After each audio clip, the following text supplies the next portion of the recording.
was supposed to be a wonderful big training company. They hired their bhanja in the marketing department, and then all other star trainers left that organization because his behavior was pathetic.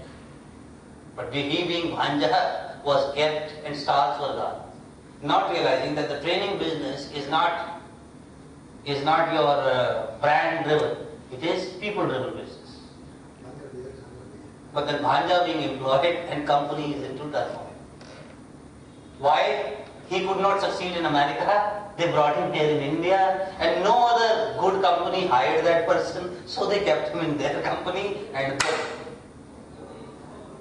they could have easily given him monthly remuneration without calling him in the office, but they chose to call him in the office, and this is what that person did to the business. Business is not for rehabilitation or entertainment. फिर उन्हें कहते वो जो मुंडा काटना bore हो रहा है सीधे ऐसे वधिया इधर ही आते हैं, इसको ना मूवी थिएटर भेज दो रोज। इसलिए नहीं बिजनेस में बुलाने लगे कि घर पे बोर हो रहा है, यहाँ पर एंटरटेनमेंट के लिए थोड़ी आता है। Purpose of business is to grow, grow grow. और ठीक है, मनी का मतलब मनी से भी पता चलता है। Everyone over here is making money. They Yes. are in the business to make money. Yes. If you are making money, you are obviously growing. Yes. Can't follow money. एक किताब पढ़ो, Not for Bread Alone.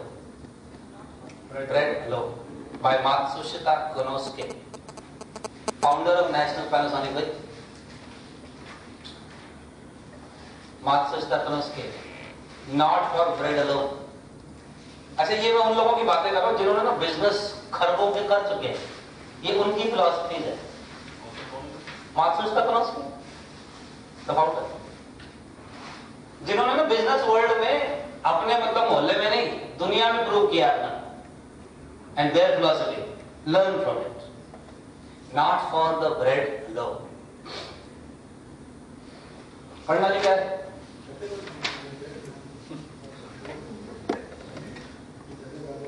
मतलब family member size is increasing, but not the size of business, and then keeping everybody in the same business. तो obviously मतलब business has the limitation, competition है, कई बार उस speed से ग्रो नहीं करता जिस स्पीड से आपने डिवीजन कर दिया है, so then businesses are bound to fail. कई गांव में चप्पू चलाने से ज्यादा डायरेक्शन देने वाले होते हैं। दो ही लोग रो कर रहे हैं, चार लोग डायरेक्शन दे रहे, दो कह रहे इधर चला, दो उधर चला, वो नाव पे जाती नहीं। So sometimes putting all eggs in one basket without increasing number and size of baskets. Now I think I mentioned it before. बहुत सी ऐसी कंपनीज हैं जो बड़े ब्रांड आप लोग जानते हो as a brand, but internally उनके ना डिविजन्स हो रखे हैं, अलग अलग सेपरेट कंपनीज को वो हैंडल करते हैं, पर उन्होंने ना ब्रांड चेंज नहीं किया फैमिली का। प्लांट्स अलग अलग हैंडल करते हैं भाई लोग, भतीजे लोग, पर उन्होंने ब्रांड नहीं डाइल्यूट किया। Internally they have made their own settlements, so they are doing different businesses with the same brand. Very good. कोई मैनेजमेंट की इंटरफेरेंस नहीं है दूसरे भाई की किसी दूसरे प्लांट में, that is better. Brand name is being build. कई लोग गलतियां करते हो फिर ब्रांड भी दूसरा कर लेते हैं, तो फिर वो डबल मेहनत होती है, वो भी ठीक है, बट ये अच्छा है, थोड़ा प्लान के साथ कर लो instead of hurting each other. Basically, it is first you build the brand, then the brand builds you. Yes. आप देखो कई बार बिजनेस इसलिए फेल होते हैं, जो फाउंडर और सक्सेसर है इनके विजन में थोड़ा फर्क है। बताना नहीं इसमें क्या फर्क है?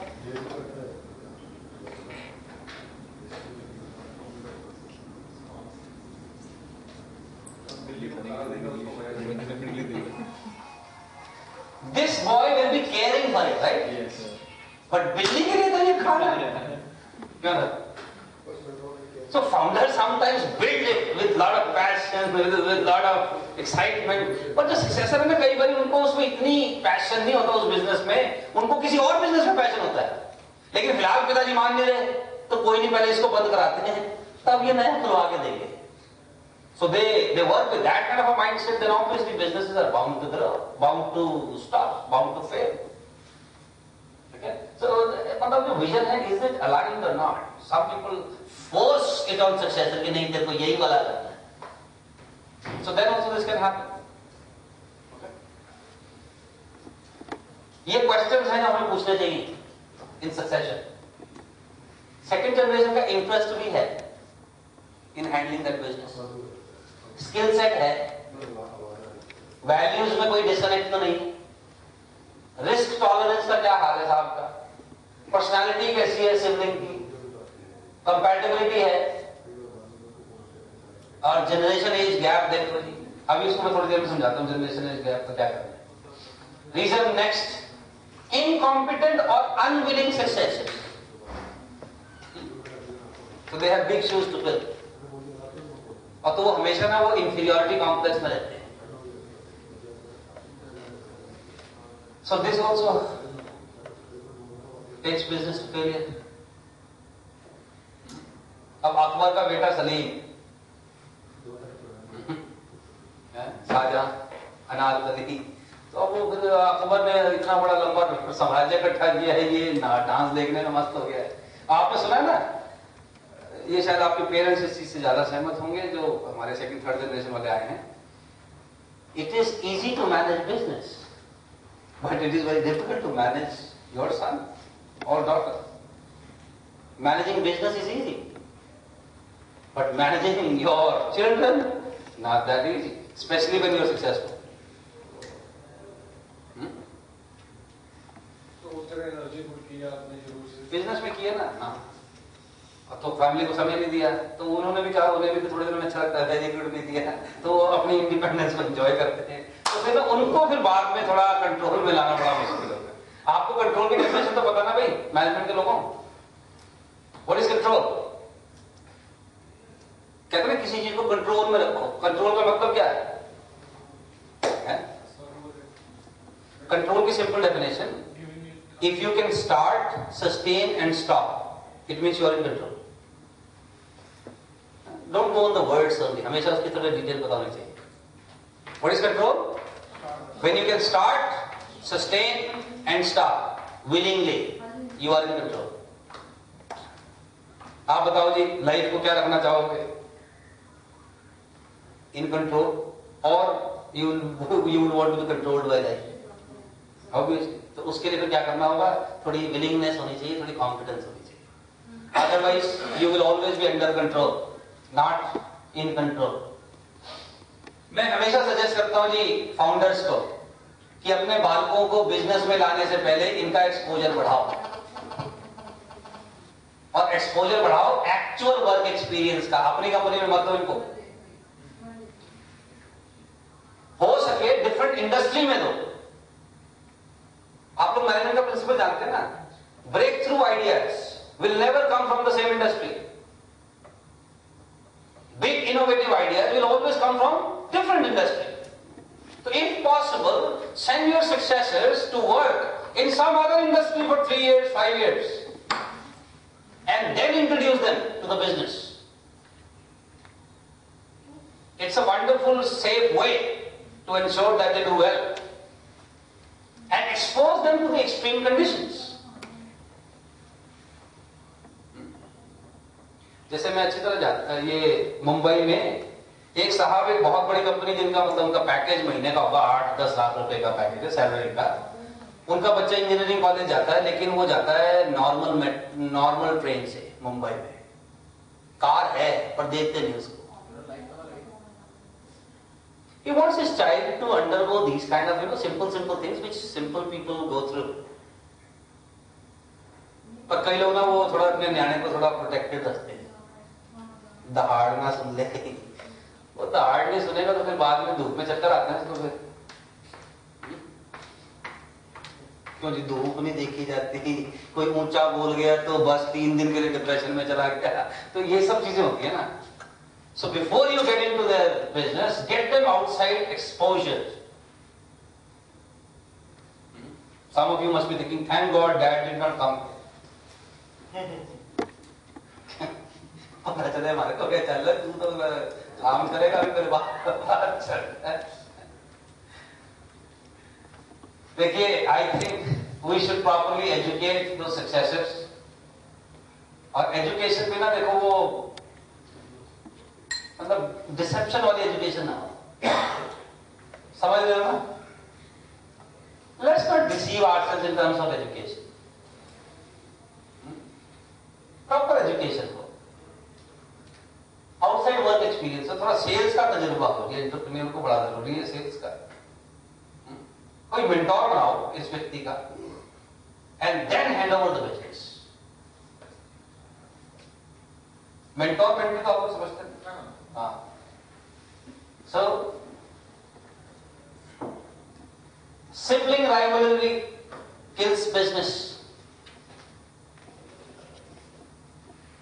वो आपको एग्जाम्पल बताया था, 100 rupees note, divide them in a ratio. If the other person disapproves, nobody gets anything. ये होता है sibling rivalry. मुझे कुछ मिले ना मिले, तेरे को मेरे से ज्यादा नहीं होना चाहिए.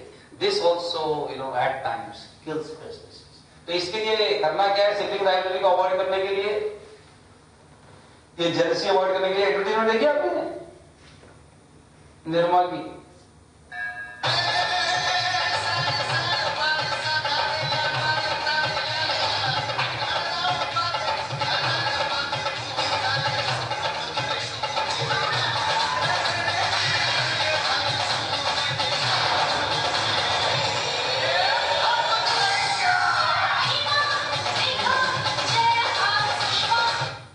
Now, if you look at them carefully, individually, they are all beautiful young women, right? पर देखिए जेलसी में देखो एक दूसरे में क्या हाल कर लिया है. They don't need to feel jealous of each other. आपको पता ना 1930 में जो पहला रिसेशन आया था world wide, lot of people committed suicide. और बाद में जब वो डेटा थोड़ा एनालाइज किया, those who had committed suicide, most of them had not become absolutely zero. They had just come down in their net worth. भाई कोई 100 करोड़ का आदमी 20 करोड़ का हो गया तो उसने आत्महत्या कर ली कि 80 करोड़ का घाटा हो गया. ये नहीं कि अभी भी 20 करोड़ का है. But this is how people compare, judge, पिछली अपनी कंपैरिजन से jealousy. So this is what a person needs to avoid. Sibling rivalry can kill business.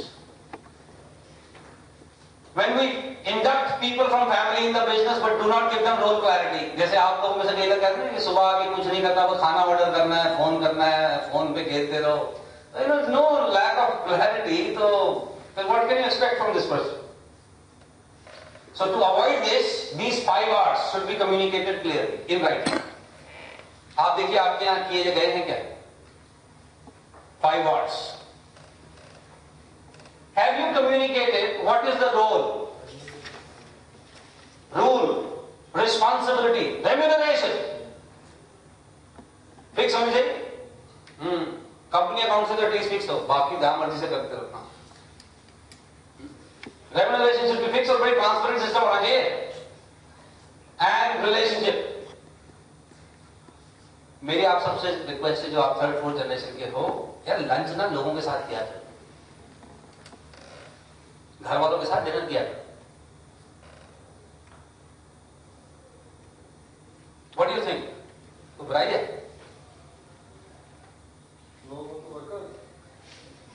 आपके यहाँ और कोई भी है? खाली तो वर्कर के बाद आप ही उनका ऑप्ट करते हैं. स्टेक होल्डर्स आपके. Why not? और आपको पता है वर्कर मारुति में चाहे वो सीईओ चाहे वर्कर हो, एक कैंटीन है और खाने की क्वालिटी सेम है. Same uniform. और सुजुकी जब फैमिली होता है उसमें कोई हरकत नहीं है. डिनर टुगेदर, ब्रेकफास्ट घर पे इकट्ठा करो, लंच किसके लोगों के साथ बीच में बैठ के करो. आपने वो सुना नहीं है, those who eat together they stay together. Family तो डाइन करो ना. अब आप अंदर स्पेशल वाले मंगवा रहे हो, खुशबू वाले डब्बे अंदर जा रहे हैं, हम बात थोड़ा दूसरे वाले, तो थोड़ा अजीब भी लगता है ना. So avoid this. Why? Unnecessary लोग भी करता है, कभी करना चाहिए नहीं, तो कर सकता है. So put things in writing भाई. Put things in writing. मैं कई कंपनियों में देखता हूँ ये जो हमारे नए आते हैं ना, ये वो चप्पल पहन के बैठते हैं ऑफिस, स्लीपर्स में, बरमूडे में पहुंच गए. अब यार ये क्या तरीका भाई. अच्छा, अगर वहां की कोई यूनिफॉर्म है तो आप भी यूनिफॉर्म में आओ, व्हाई नॉट? अब एक बात बताइए, मेरा बिजनेस है, मैं अपनी यूनिफॉर्म को पहनने लायक नहीं समझता और दूसरों से कह रहा हूं कि कंपनी की यूनिफॉर्म पहनो। मैं तो नहीं समझता ना अपने को इस लायक कि मैं यूनिफॉर्म पहनूं, मेरा आदमी जो है ना वो यूनिफॉर्म पहन के आएगा। ये मतलब आई डोंट नो। एक केस स्टडी इंटरनेट गूगल पे आपके पास अच्छे अच्छे क्वालिटी के फोन है, ISS world's number 1 company into cleaning, floor cleaning, railway tracks cleaning, building cleaning, number 1 company in the world in cleaning. जरा उसकी केस स्टडी देखो, what do they do to ensure that people feel pride. उनके यहाँ क्या होता था पता है?